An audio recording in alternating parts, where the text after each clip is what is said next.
both of you guys have talked as a team about the belief you have in each other, the talent level on this team. What are those Sunday conversations like for you after a game like that keeps that belief going as you head into a game this week? Yeah, I mean, for us, we're lifting on Sunday, and so during that, I feel like just being positive, like we're always all talking about the game, things we could have done better, but I mean, we don't lose belief in our team just after one game. I mean, we've had this belief. It starts in the winter when we have our workouts and stuff like that. So, it takes a lot, and we just keep staying positive no matter what happens. Cam, when you look at it, Jay said earlier, he goes, you just have to have a team that goes into a game like Boise and say, just determine yourself, you're going to win. Mm-hmm. What's that pep talk like during the week? Yeah, I mean, we just got to know we got to be focused and execute in key moments, and just know throughout the game they're not going to give us anything, so we just have to keep focusing and just executing throughout the game. Cam, defensively, obviously you guys have lots of sacks, force a decent amount of turnovers, but obviously big plays against you. How frustrating is it to kind of have that, it's either really good or kind of rough and not really the consistent level? Yeah, it is frustrating, because when you look at the film, I mean, guys are playing hard. It's not a lack of effort or anything like that. It's really just mental mistakes that we need to go over and just really clean up now. We can't just keep on letting them just keep going and piling up. So we got to clean that up now going into this week. What is your confidence level that you guys will be able to clean up? 'Cause again, obviously, like you have playmakers. It's just not all tying together. We just got to go out and make plays. I mean, we have playmakers. The guys are talking today. We need to stop playing like we're scared to mess up. We need to go out there and be ready to make plays and know we're going to make the plays. So, is there some like overthinking maybe that's been part of it? Or kind of how do you assess what's going on there? Yeah, I don't think it's really overthinking. I just think guys they just have, when teams are going fast, they just have these little mental mistakes here and there, and those are things we can clean up. Because like I said, effort's not a problem at all. Guys are playing hard, so we can clean that up. As you put on the film from this past game, they were really effective on first down. I think they averaged like 8 yards on first downs. Did you see anything that was maybe a consistent theme that was allowing them to kind of really get those chunk plays on first down?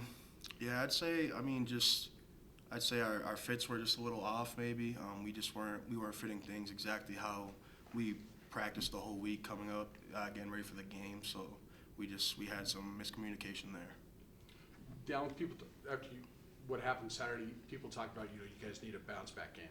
Do you guys as players actually look at it that way, or is it just a race and move forward and make this game a separate? Yeah, I don't know if we look at it like so much a bounce back game, but I definitely feel like, after a loss, it just hits you a little differently, and you really want to get that win that next week, and so I think it's just kind of different. Everything's a little different.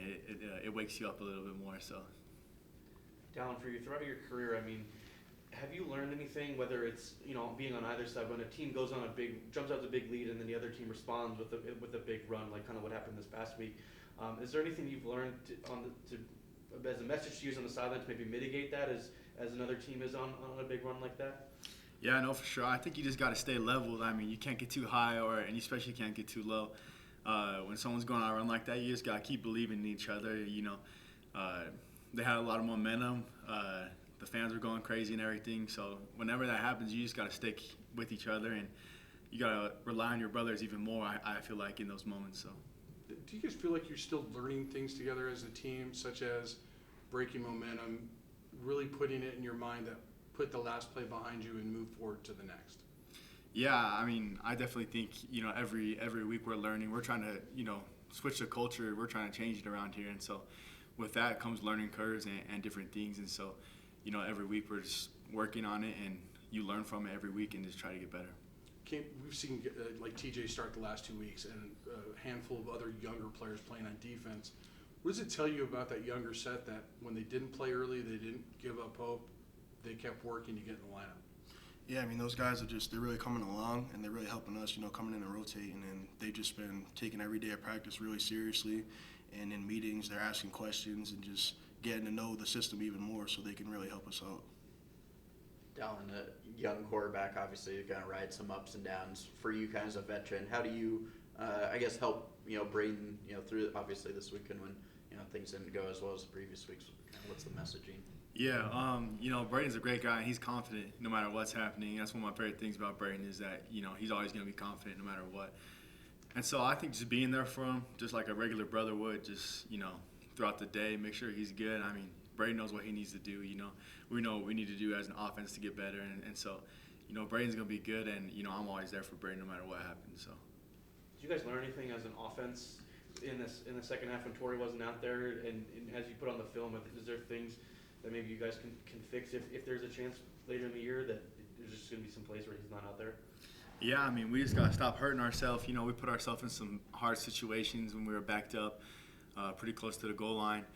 And then also, jumping off sides a few times and doing a few things like that. And then me personally, like fumbling, I can't, on the close to the goal line, those are things that, I can't do. And I take responsibility for that. And I know I can be better and I will be better. And so, we just got to play better and smarter, especially when guys like Torrey are down because, we have depth in every position. And so, when we play our game, we're hard to stop. So.